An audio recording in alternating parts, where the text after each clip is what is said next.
I secretly recorded my wife's motel affair, let her pack the suitcase, played the footage calmly, filed for divorce, and reclaimed my life forever. On Saturday morning, Jessica Harrison was frying eggs in the kitchen while enjoying the aroma of pancakes her husband Mark was making. Their home in a small residential neighborhood in suburban Connecticut wasn't luxurious, but it was a warm space filled with love. "Mom, what time are we going to Grandma's house today?" 8-year-old Ryan came running down the stairs. Still in his pajamas, he smoothed down his tousled blonde hair and looked up at his mother with bright blue eyes. "After we have lunch, but you need to finish your homework first." Jessica gently stroked her son's head. "I already finished it. I did it last night." Ryan puffed out his chest proudly. Mark laughed as he served pancakes on plates. "That's my boy. You're responsible and admirable." Jessica worked as a loan officer at the local bank. She had been married to Mark, an engineer, for 10 years. Both led busy lives, but they cherished their time with their son. The monthly family dinner at her parents' house was an essential event for them. "Dylan's coming too, right?" Ryan asked while pouring maple syrup. "Of course he should be coming with Aunt Kate." Dylan was the son of Jessica's sister Kate, who had just turned 12. Ryan loved playing with Dylan. Being larger and stronger, Dylan sometimes became a leader figure among the younger children. "I'm bringing a new game today. I want to play it with Dylan." Ryan had a gentle nature and often looked after younger children at school. His teacher praised him as a very caring child. Watching such a son made Jessica feel truly proud.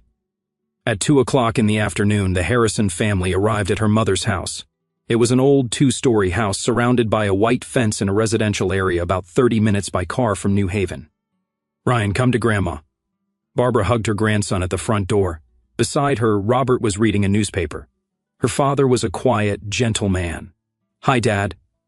"Mom," Jessica greeted her parents. "Hasn't Kate arrived yet?" Mark asked. "She should be here soon." "She's waiting for Dylan to get back from soccer practice," Barbara answered.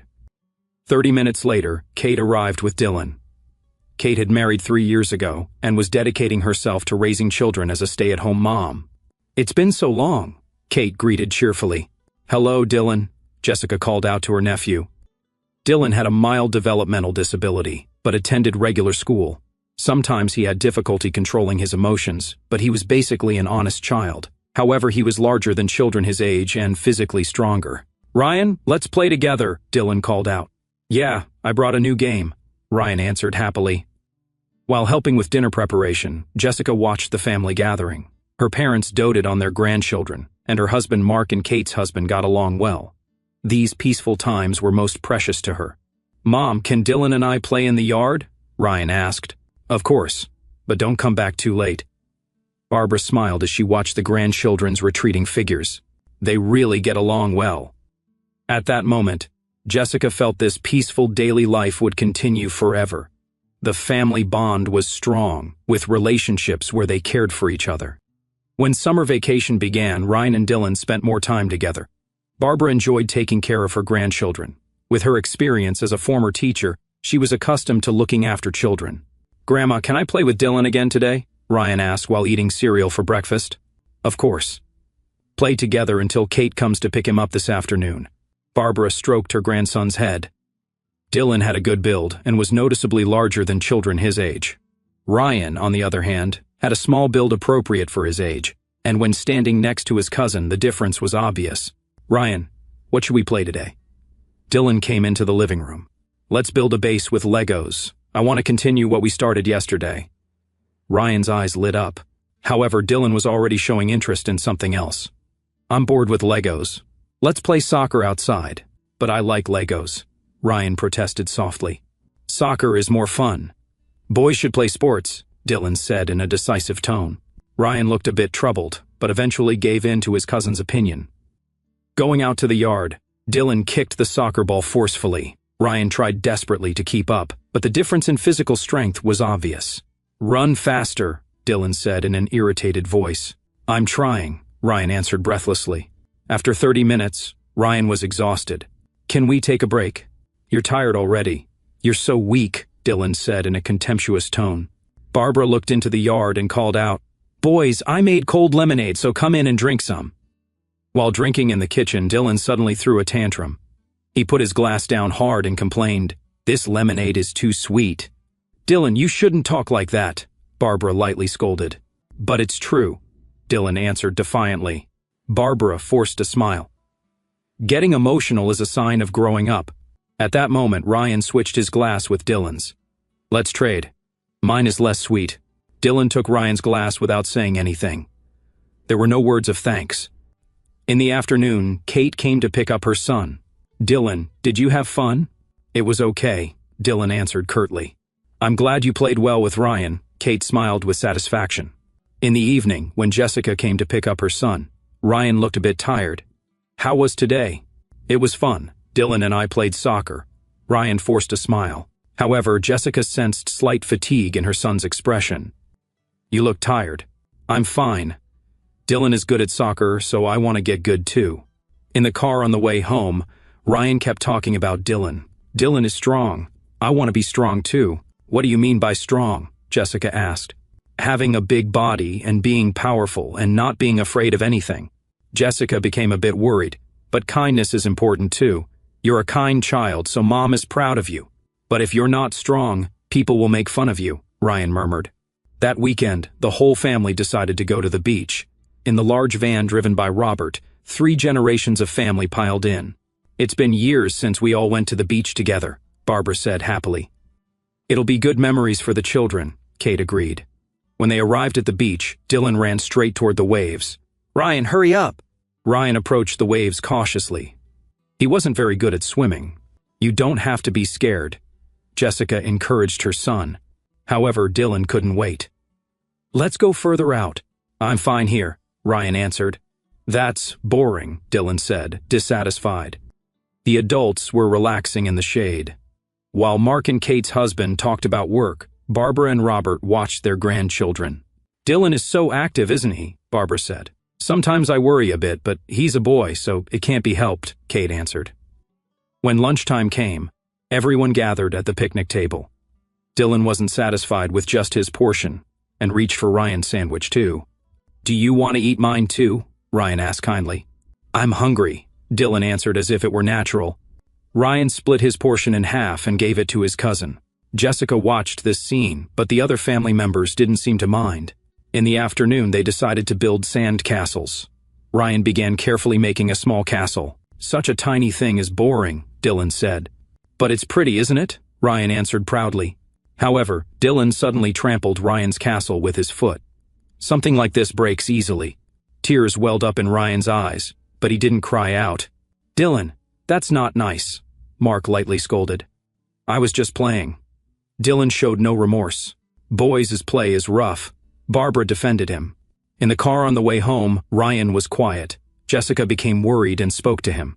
Did you have fun? Yes, Ryan answered quietly. Is it fun playing with Dylan? It's fun. Dylan can do everything better than me, so being with him is educational. Jessica felt conflicted about her son's answer. Certainly, cousins playing together was a good thing, but something bothered her. However, since the whole family seemed to be spending time peacefully, she didn't think deeply about it. That night, while putting Ryan to bed, Jessica asked her son, if anything bad happens, will you tell Mom? Why? I just want you to feel you can talk to me about anything. I'm fine, Mom. I want to be strong, so I need to learn to endure things. Jessica stroked her son's head while feeling a vague anxiety.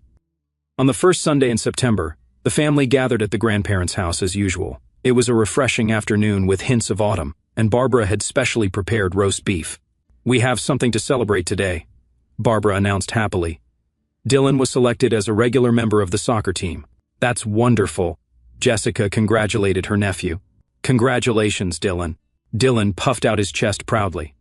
Of course, because I'm the strongest. Humility is important too, Kate lightly scolded her son, but her expression was proud. After lunch, the children were going to play in the backyard. Barbara's backyard was spacious, with a large oak tree and a swing set underneath it. Ryan, let's play a special game today, Dylan called out to his cousin. What kind of game? Ryan asked with interest. Wrestling. I'll be the wrestler, and you'll be the villain. Ryan looked a bit anxious. But I'm not good at fighting. It's okay. I'll go easy on you, Dylan answered confidently. The adults were chatting over coffee in the living room. They could see the yard through the window, but they only recognized it as children playing. Ryan is really such a gentle child, Barbara praised her grandson. "Maybe he's too gentle," Jessica answered. "I wish he would be a little stronger." "Boys naturally become stronger as they get older," Robert said, looking up from his newspaper. At that moment, Dylan was ordering Ryan in the yard, "Fight like a villain." "I don't like fighting," Ryan protested quietly. "You're such a weakling." "Men should fight," Dylan's voice contained irritation. But what?" Dylan suddenly exploded emotionally. It was the moment when his difficulty with emotional control due to his developmental disability surfaced. "I didn't do anything wrong," Ryan answered tearfully. "Nothing wrong? You're wrong for being weak." Dylan pushed Ryan's chest hard with both hands. The 8-year-old boy staggered backward and fell at the base of the oak tree. "It hurts," Ryan groaned. "Get up. The game isn't over yet." Dylan showed no mercy. When Ryan tried to get up, Dylan pushed him down again, this time with more force. Ryan's back hit the ground violently. "Stop it!" Ryan began to cry.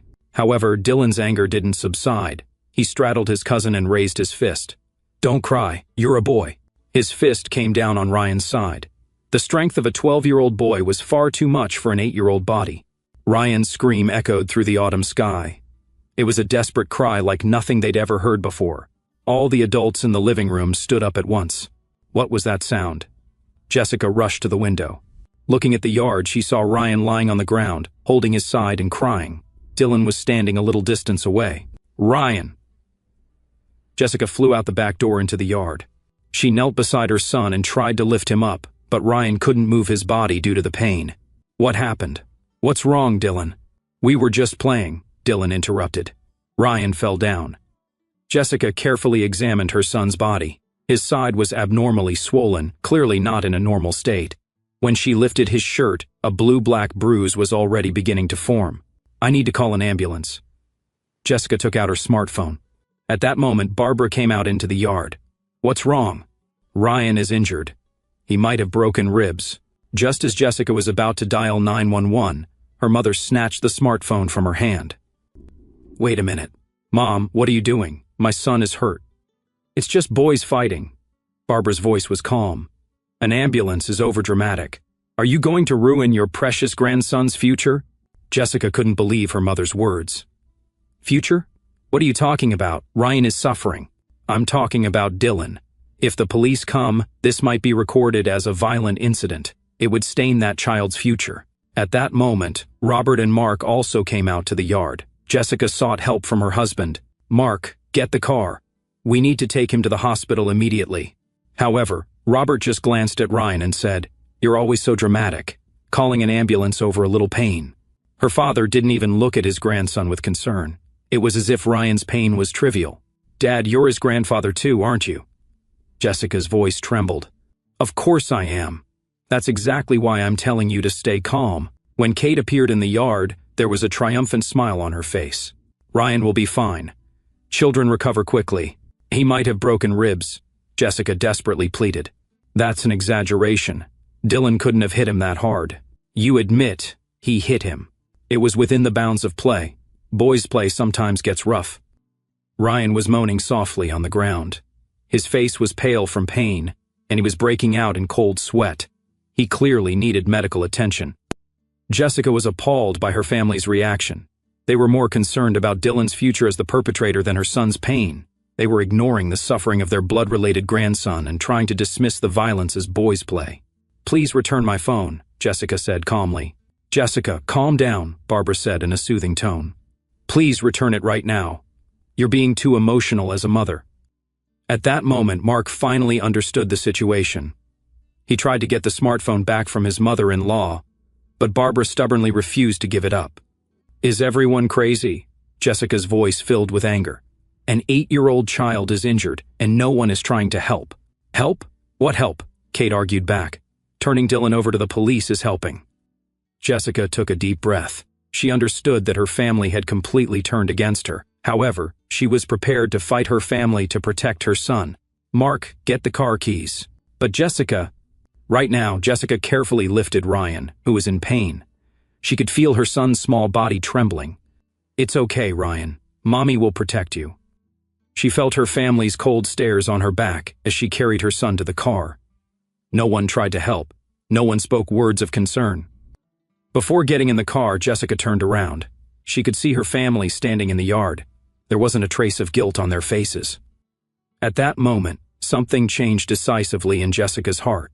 This wasn't just a fight between children. This was a family-wide cover-up and a betrayal of her son. In the car, Ryan continued to moan softly. Mark gripped the steering wheel desperately as he headed to the nearest general hospital. "It's okay, Ryan. We'll be at the hospital soon," Mark called out to his son in the back seat. "It hurts, Mom," Ryan answered in a trembling voice. Jessica held her son's hand while feeling her body shake with anger. She couldn't believe her family's reaction. Prioritizing the perpetrator's future over the pain of their blood-related grandson was not the act of sane people. When they arrived at the emergency room, a nurse rushed over with a wheelchair. Seeing Ryan's condition, he was immediately taken to the triage room. "How long has he been in pain?" asked the attending physician, Dr. Harris. "About 30 minutes. He was playing with his cousin." Jessica began to answer when Ryan shook his head slightly. "What's wrong, Ryan?" "It's nothing. I just fell down." Her son was clearly lying. The X-ray results showed cracks in 2 ribs and minor internal bleeding. "There seems to have been quite an impact," Dr. Harris explained the diagnosis. "It's rare for such injuries to result from a simple fall." Jessica met the doctor's eyes. "What are you trying to say, doctor?" "To be frank, we need to consider the possibility of abuse." "This pattern of injury, abuse?" Mark was surprised. "I'm not saying you are the perpetrators. However, we need to follow procedures to protect the child." The doctor began examining Ryan's body closely. Then he discovered old bruises on his thigh. "When did these bruises occur?" Ryan didn't answer. Jessica didn't know her son had such bruises on his body. "Ryan, when did these happen?" "I don't remember." Her son looked away. "There are other old bruises, too." The doctor pointed out yellowish discolored bruises on his arm. These bruises appeared to have been made at different times. Jessica was stunned. There had been hidden truths on her son's body. After finishing treatment and returning home, Jessica had a serious discussion with Mark. The family's reaction today was abnormal. Jessica started the conversation. "Certainly. I can't understand why Mom took your phone." It wasn't just that. Everyone covered for Dylan and ignored Ryan's pain. Mark sighed deeply. "But they're family. That's exactly why we need to know the truth." That night, after Ryan fell asleep, Jessica continued thinking about the old bruises on her son's body. When had such things been happening? Why hadn't her son said anything? The next day, Jessica made a bold decision. She ordered a small camera online. It was a hidden camera in the form of a wristwatch that even a child could easily use. "Ryan, will you promise Mom something?" "What?" "If you ever play with Dylan again, please wear this watch." "Why?" "So Mom can protect you. If anything bad happens, run away immediately." Ryan looked anxious. "But Dylan is my cousin. He's family, right? Being family doesn't give anyone the right to hurt you." The following week, Barbara called. "Jessica, we're having family dinner again this Sunday, so please come. But Ryan's injury is still..." "Don't be so dramatic. It's been a week already. Besides, Dylan wants to apologize to Ryan." Jessica hesitated for a moment, but thought it was a chance to learn the truth. "All right, we'll come." On Sunday, Ryan wore the wristwatch camera, as promised. When they arrived at the house, Dylan approached his cousin. "Ryan, I'm sorry about last time." It was a formal apology, but the adults looked satisfied. "See, Dylan apologized properly," Kate said proudly. "It's best when children settle things among themselves," Barbara agreed. After lunch, the children were going to play in the yard again. This time, the adults also went out to the yard, taking a supervisory position. However, 30 minutes later, the adults went back to the living room. "Shouldn't we go check on them?" Jessica suggested. "It's fine. They won't fight this time," Kate declared. However, when Jessica checked the camera footage an hour later, she witnessed a shocking scene. As soon as the adults left, Dylan began taking a threatening attitude toward Ryan. "Forget about last time." Dylan gripped Ryan's shoulder hard. The 8-year-old boy grimaced in pain. Even more shocking was that Kate, who was watching from the window, smiled at her son's behavior. Barbara was also standing by the window but didn't try to stop it. On the contrary, she could be heard muttering, "It's good that he's becoming more like a boy." Dylan pushed his cousin to the ground and threatened, "If you cry next time, I'll do something worse." Ryan desperately held back tears. "I understand." The footage continued. Dylan twisted Ryan's arm and commanded, "You just need to do what I say." When Ryan whispered, "It hurts," Dylan twisted his arm even harder. "Don't say it hurts. You're a boy." At that moment, Robert was also looking through the window. However, he did nothing and went back to his newspaper. Jessica couldn't stop shaking as she watched the footage. This wasn't just play between cousins. This was systematic abuse and a family-wide cover-up. Mark was also speechless after seeing the footage. This is a crime, and everyone knows and is letting it happen. Jessica made her decision. The next morning, she visited the local police station. "I have a consultation about child abuse." Detective Sergeant Davis carefully viewed the footage. "This is clear assault, and adults are involved." "They're my family," Jessica explained. "Being family doesn't make violence acceptable. Your child's safety is the top priority." The police promised to begin a formal investigation. "We have video evidence and a doctor's diagnosis. It's sufficient evidence." That evening, Jessica's cell phone rang. It was Barbara. "Jessica, what did you do?" "The police came. I did what was necessary to protect my son." "You went to the police about family matters." "I can't believe it. The family is the one hurting my son. You betrayed your family," Jessica answered quietly.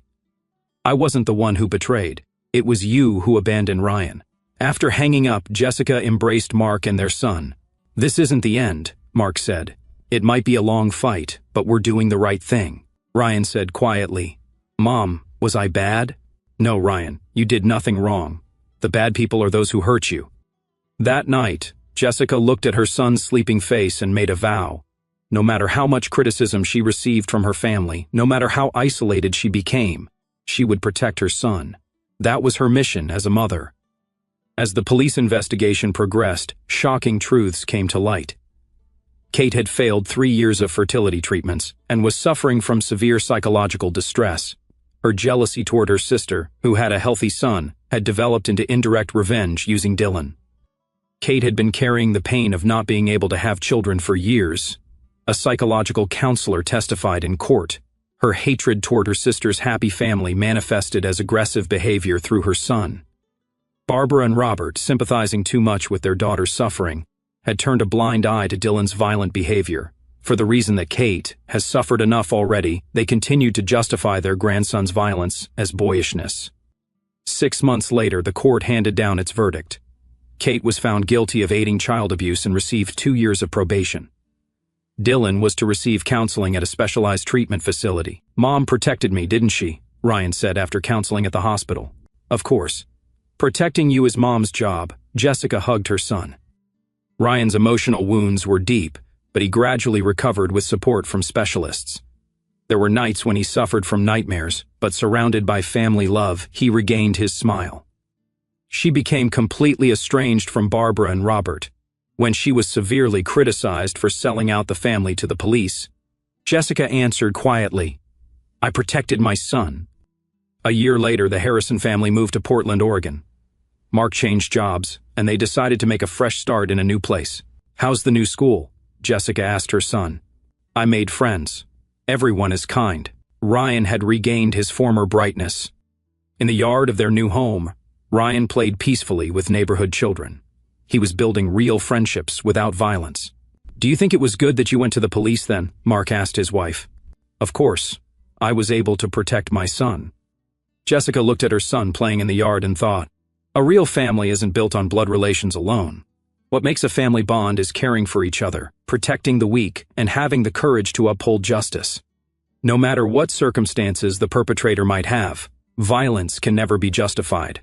Overlooking violence for reasons like because we're family, because he's a boy, or because it's pitiful is a betrayal of the victim. A letter from Dylan arrived 6 months after the move. The letter from the treatment facility contained brief words of apology. "Ryan, I was wrong. I'm sorry for hurting you." Ryan read the letter with a complex expression. "Are you going to write back?" Jessica asked.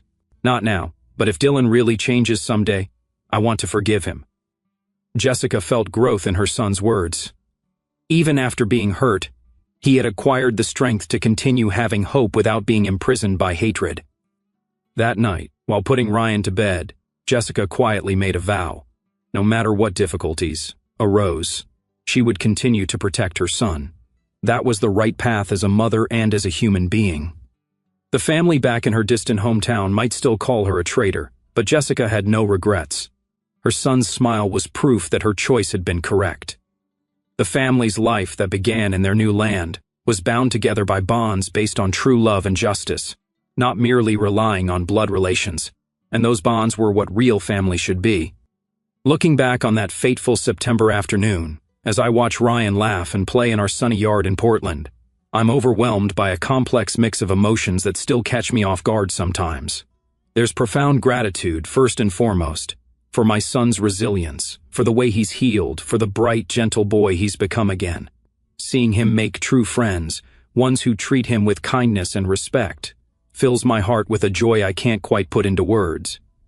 He's proof that love and safety can mend even the deepest wounds.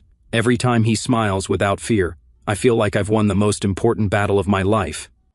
But there's also lingering pain, a quiet ache that surfaces on harder days. I mourn the family I thought I had. My parents, my sister, they were supposed to be the people who protected us, who cherished Ryan as much as I do. Instead, they chose to shield violence, to excuse cruelty because it came from the stronger child, because Kate was suffering, because boys will be boys. Discovering that my own mother would snatch away my phone while my son lay injured on the ground, more worried about Dylan's future than Ryan's present suffering, it shattered something fundamental in me. I felt betrayed on the deepest level, not just as a mother, but as a daughter. The realization that blood ties meant nothing when weighed against their distorted sense of loyalty still stings. Anger comes too, though it's softened with time. I'm angry at Kate for channeling her pain into harming my child, at my parents for enabling it, at the whole family dynamic that dismissed Ryan's gentleness as weakness. I'm furious that they forced me to become the traitor for doing the only right thing, protecting my son. Reporting them to the police felt like tearing apart my own history, but I'd do it again in a heartbeat. No regret there, only righteous resolve. There's guilt as well, on quieter nights. Did I miss the signs earlier? Could I have shielded Ryan sooner? I replay those beach days, the lemonade moments, the sandcastle he built so carefully only to watch it destroyed. I wish I'd trusted my instincts more fiercely from the start. Yet I know I acted when it mattered most, and that has to be enough. Above all, there's pride, an immense fierce pride in Ryan's courage and in my own. He endured so much yet never lost his kindness, and I found strength I didn't know I had, to stand alone against my entire family, to uproot our lives, to build something new and healthy. Moving here, cutting ties, starting over, it was terrifying, but it gave us freedom. Real family, I've learned, isn't about blood or tradition, it's about who shows up, who protects, who loves without condition. Mark and I have become that for Ryan, and he for us. Today, as Christmas approaches, I feel hopeful. Ryan's excitement for the holidays, his trust in the world again, it heals me too. I've lost a family, but I've gained the truest one, the three of us, bound by love, justice, and unbreakable trust. And that, more than anything, feels like peace.